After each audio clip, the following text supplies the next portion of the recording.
चला तर आज आपण मेथीचे लाडू बनवूया। या हे बघा, हे घेतलंय खारीकचं मिश्रण केलंय बारीक।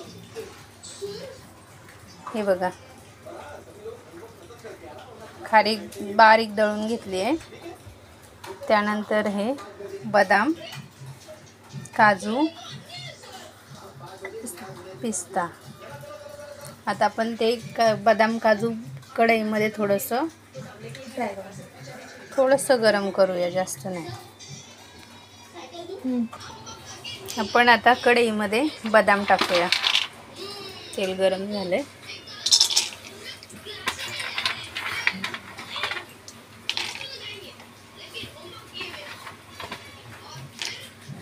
काजू,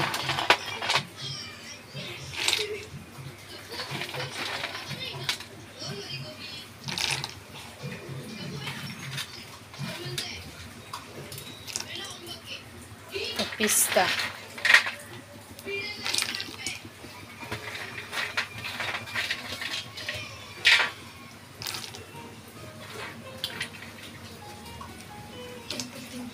आपण आता याला जरा थोडंसं हलवूया, मस्त थोडंसं भाजून घेऊया बदाम काजू पिस्ता। आता थोडासा डिंक आपण फ्राय करून घेऊ। बघा डिंक कसा फुलतो बघा तेलामध्ये।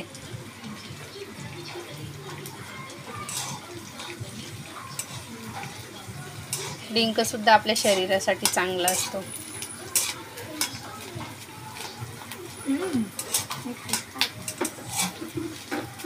डिंक आणि लाडू पण मस्त अगदी क्रिप्सी लागतात।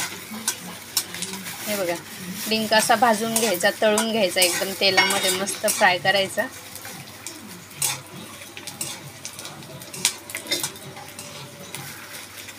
चांगला तळायचा, तो आपल्या कुरडईसारखाच मस्त फुगतो तेलामध्ये। बघा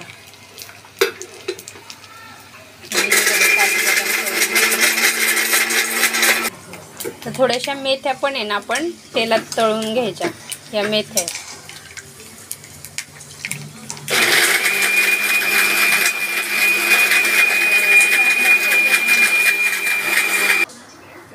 मेथी थोडीशीच टाकायची, तर लाडू जास्त कडू नाही लागले पाहिजे, मुलांनी खाल्ले पाहिजे।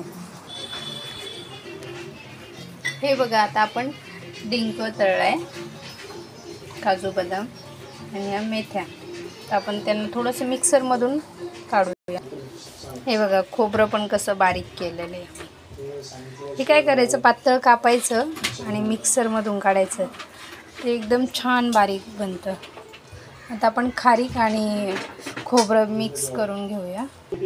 हे पहा, आपण आता सर्व मिक्स करून घेऊया। खोबरं, खारीक, काजू बदाम बारीक केलेत ते,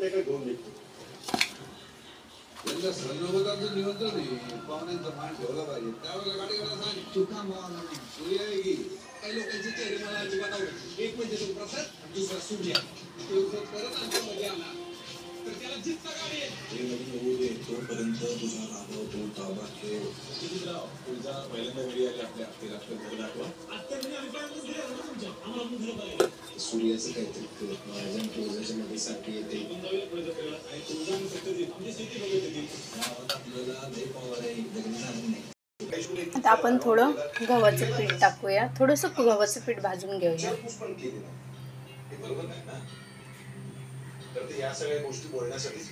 ते जास्त नाही, पण थोडंसं।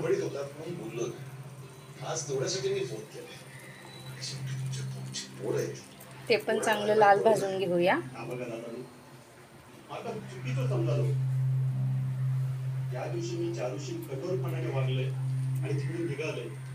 हे बघा, गव्हाचं पीठ असं लाल लाल झालंय। आता आपण गॅस बंद करूया। तर हे पण थोडंसं थंड झालं की त्याच्यामध्ये आपण मिक्स करूया।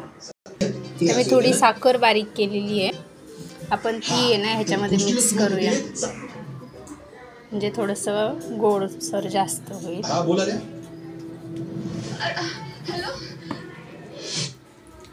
मिक्स करून घेऊया।